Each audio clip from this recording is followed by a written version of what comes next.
Hello and welcome everyone to the first DVD release of the new Penguins series. I'm Tim Hodge, executive producer, and I'm going to be giving you a commentary and hopefully not ruining your visual experience by talking over all the funny gags. This is episode called The Green-Eyed Monster. Green-Eyed Monsters. We'll find out in a moment. I believe this one was written by Robert Lee. Robert G. Lee, a favorite of one of our writers in Big Idea. He's done several VeggieTales episodes, starting with The Ballad of Little Joe, and he was a natural fit to the humor involved in Penguins. And here's our big emergency. Vincent's room is bigger than mine. Aw. Now, Michelle having a room on the ship was a new development. Both the kids do. It was based on an idea early that we had that the kids were going to be stuck on the ship. It was going to be a fun plot element, I thought. It's going to be kind of a Gilligan's Island Lost in Space motif, with every week they were going to be trying to get home because the Galiesel was broken. And in that plot, Cavitus had the one part they needed, so their enemy was going to also be their rescue week after week after week. And but cooler heads prevailed, and we thought that we do need to see the cottage in each episode and have the prayer time at the end with Grandmom. So there we have it. It went back to closer to the original motif.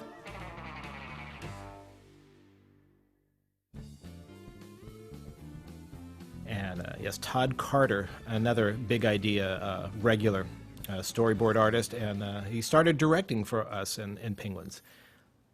And yes, this is Michelle's room, which is kind of this half moon shape, and the other half is Jason's room, as you can see. The idea is their rooms are somewhere in the middle of the ship.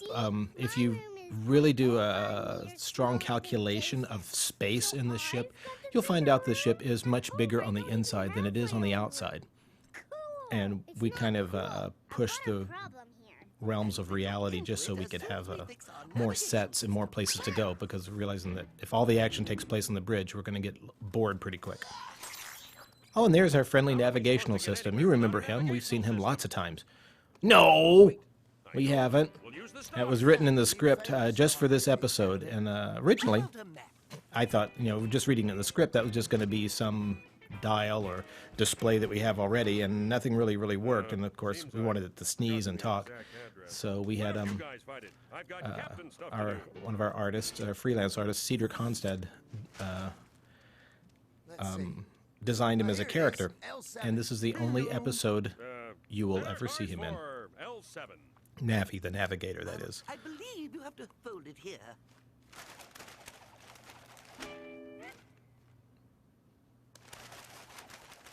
Yes, and a series of origami jokes.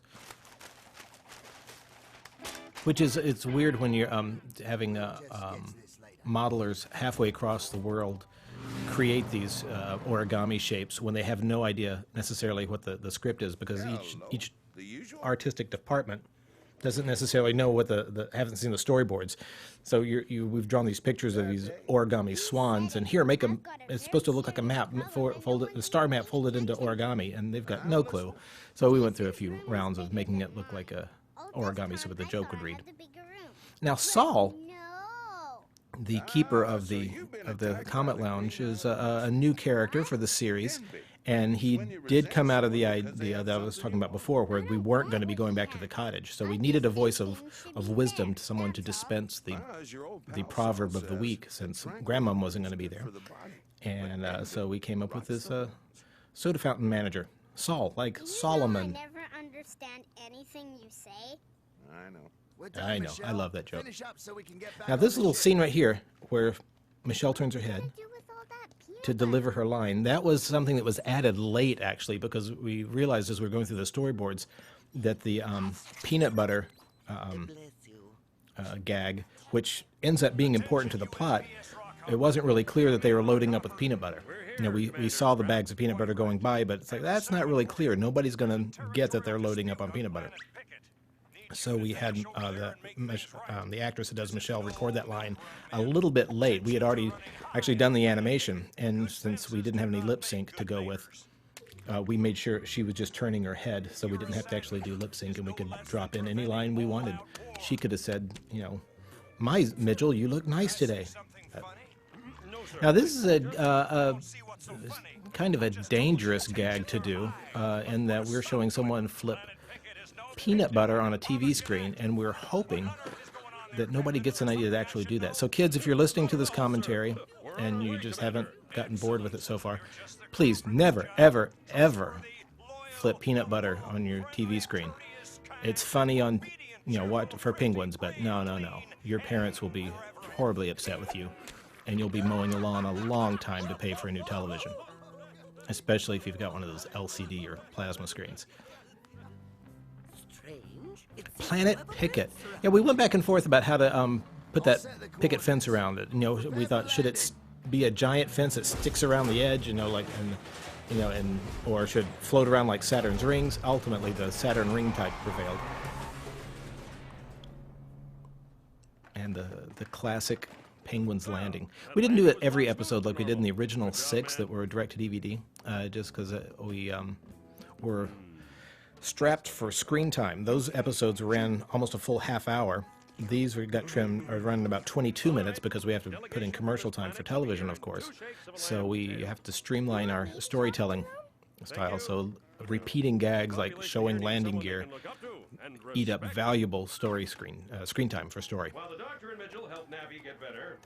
And the story on the sheep here. We notice we have red sheep and we have blue sheep and one that's a little of both. Well, when we wrote the script, we knew we needed 2 different species or factions of sheep.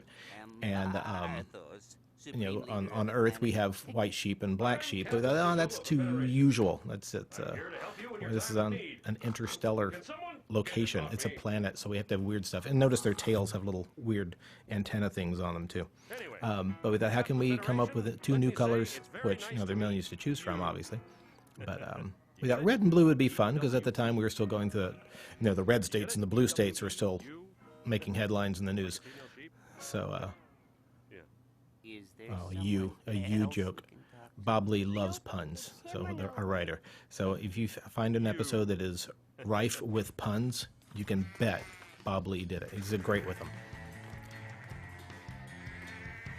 Oh, and the one sheep that's both red and blue, we realized whichever sheep is going to be in charge can't be one side or the other. So we mixed his species thing.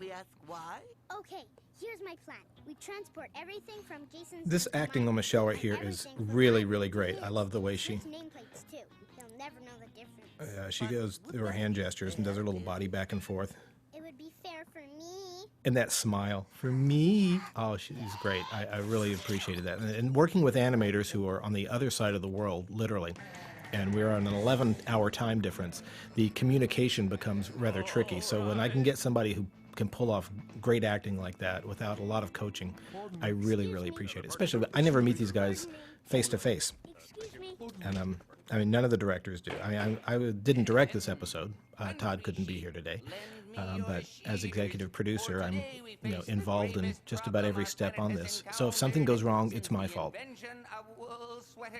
So being executive producer means everything is your fault and you don't sleep much. Now that idea, the grass on the other side of the fence, that's how this whole the plot idea started. Because when we knew we wanted to do a plot about envy, and you just start throwing ideas around like what does envy mean? It means jealousy. It means you want something else. And you come up with all these phrases, common phrases that would embody that. I'm coming back to that. I just noticed Michelle's got a sock there, and she doesn't wear socks, but she's worried about her socks getting eaten. But anyway, so you throw out phrases like the grass is always greener on the other side of the fence, things like that. And that'd be a fun motif. Actually have a fence and grass on both sides. We could do a planet like that. And what creature would, of course, be jealous or envious of grass would be sheep. So the whole thing starts with a common phrase, and you build a whole plot around it. And then there is the green-eyed monster, the other common term for envy, which I believe is actually a Shakespeare phrase. If I remember my English classes well enough, he was the first one to actually put that in print. So by watching Penguins, you learn Shakespeare. So tell your parents it's educational. It's just they've got a problem over at the. And the little communicator device was, Kevin, go help. we use that a lot in the new series. It was actually based on an old 50s transistor radio style. I had an old radio, and I took some photos of it and gave it to the designer, who was the freelance artist who was designing it, and he based a lot of his ideas on. Of course, he changed it a lot, but we wanted that future retro look, which is what all Penguins design is based on. What? Me? Oh, The location here, yes, my the planet, the trees, this building itself were all designed by Phil Demetriadis, who's worked with VeggieTales for a long time. He works freelance with us now. He used to be an on-site artist. The characters, the new characters, the sheep and the green-eyed monster, were designed by Cedric Honstad, who you'll hear me talking a lot about Cedric, because he has done a lot of design work for us, a lot of characters, and just always comes up with the most fun and pleasing character designs. Check out his website. Yeah, counting sheep to go to sleep. I wish we could do more stories with this green-eyed monster. He was such a fun little character. I think he could be a bath toy. You could squeak him in the bubbles. And I love the way on board the ship, Fidgel's got a broom. I don't have anything. I have the fix bot there to sweep things up, but they still have a conventional broom. What say you? Mr. Leader, sir, we are most not satisfied. And why not? Their grass is still Yeah, I think on these lines we only had like 2 or 3 actors to read those lines, and we just kept stacking them until it sounded like, 100 sheep. Now that's just rude. Chase scenes are always fun.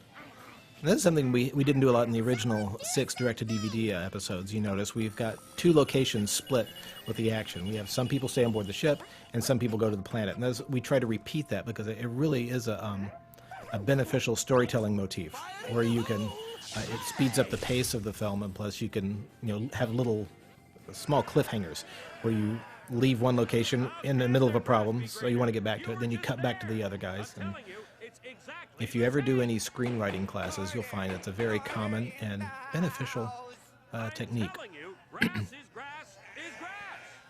I love that line. Grass is grass is grass. Actually, Captain, I'm not so sure. Oh, and those scenes, when we animate things all out of order, because just whatever scene is ready gets handed to an animator. So those scenes in the big hall of sheep, we weren't sure, depending on which act we were in, which side had red sheep and which side had blue sheep, and we had to go back and correct a lot of those because we realized we had put the wrong sheep on the wrong side.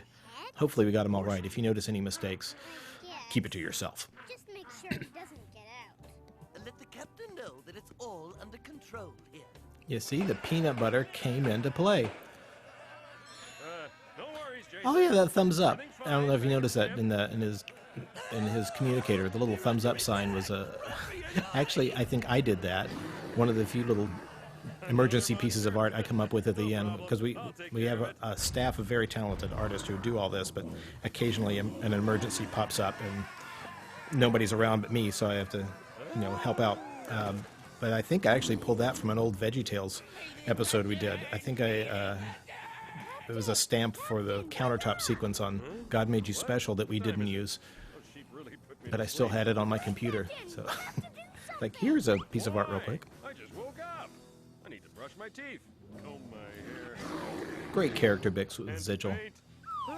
We found that the less he does to help a problem, the better and funnier he is. Yeah, fade outs like that with going to a commercial. Well, of course, you don't have commercials on DVD, thank goodness. But that was another little motif we had to get used to writing for, and writing for TV, as opposed to the original DVD episodes, which they were, a straight 30-minute little mini movie, and we have to make room for our sponsors to give their voice. Attacked by the green-eyed And of course, you want to leave at a dangerous moment, something that's a bit of a cliffhanger, so the audience comes back after a commercial. Exactly. We don't have a glass jar big enough to hold that.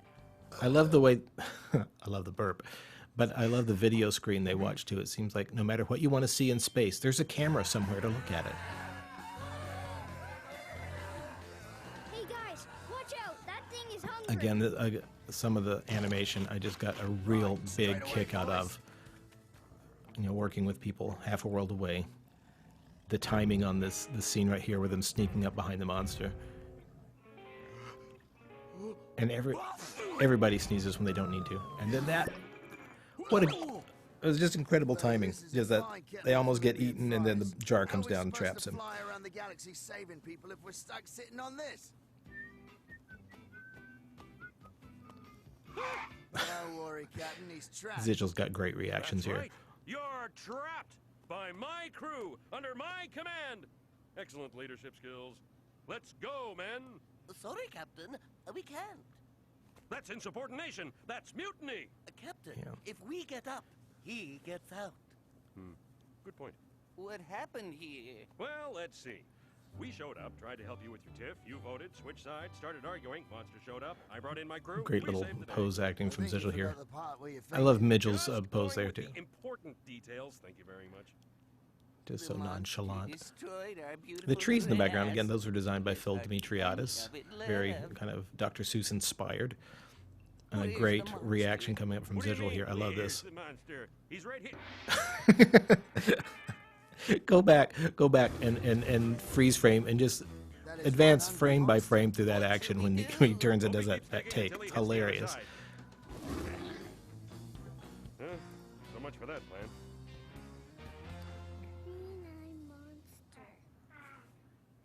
There's a little bit of trivia here when she knocks the jar off the shelf there. You just hear it bounce, the ding ding ding ding. I think the original idea was you heard the jar break, but it was pointed out to us by a network consultants that you can't have or hear or show glass breaking on children's television. It falls under child endangerment.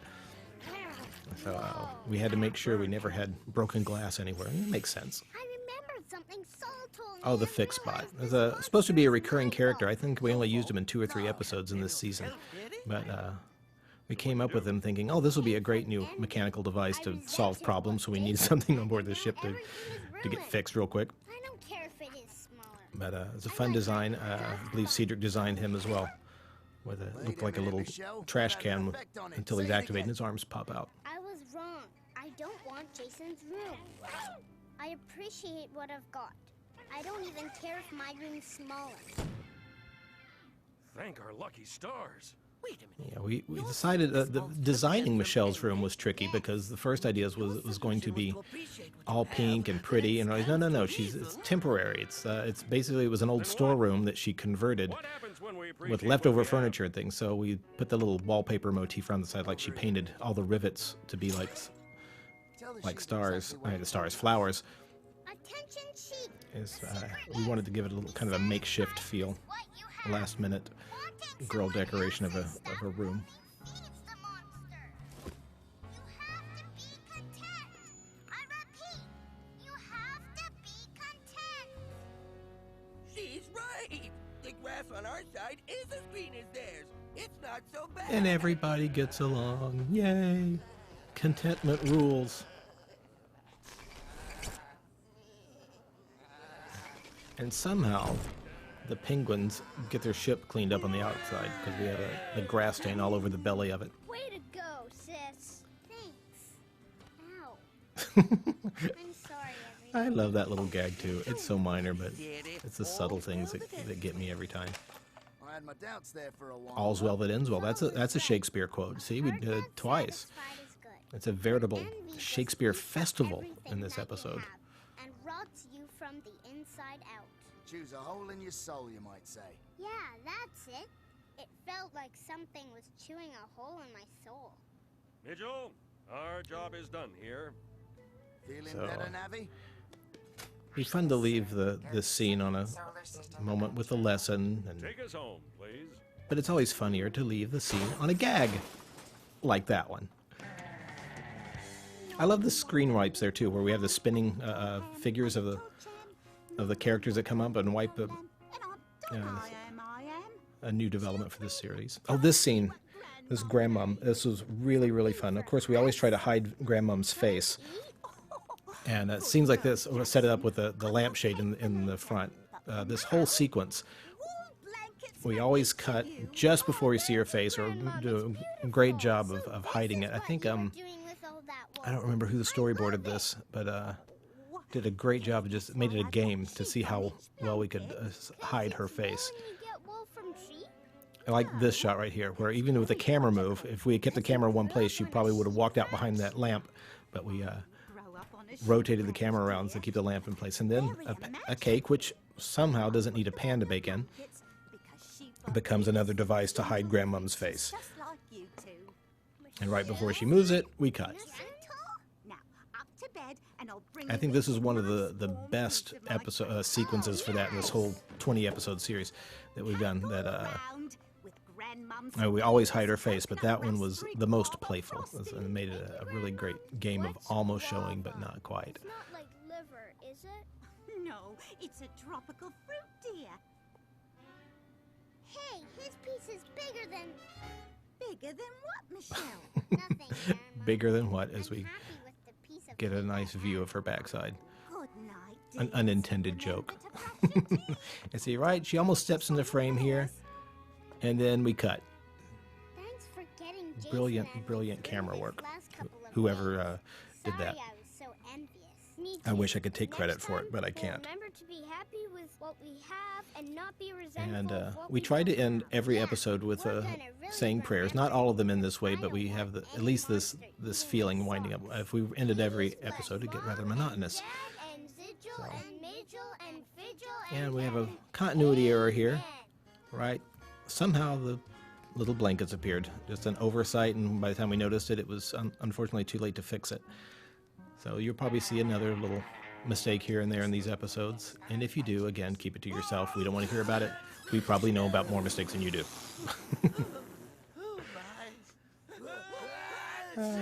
Now they're all sick. They got the virus from their navigational system. And the most important part coming up, the credits! Which you get to see them full widescreen on DVD instead of on Saturday morning where they're all scrunched over to the side running at twice the speed. So if you happen to be one of these talented people's parents, now you can actually read their name and be proud. And write them an email saying, I read your name on screen! I read it! It's so wonderful! Thanks everyone. We'll see you for the next episode. It's Tim Hodge signing off.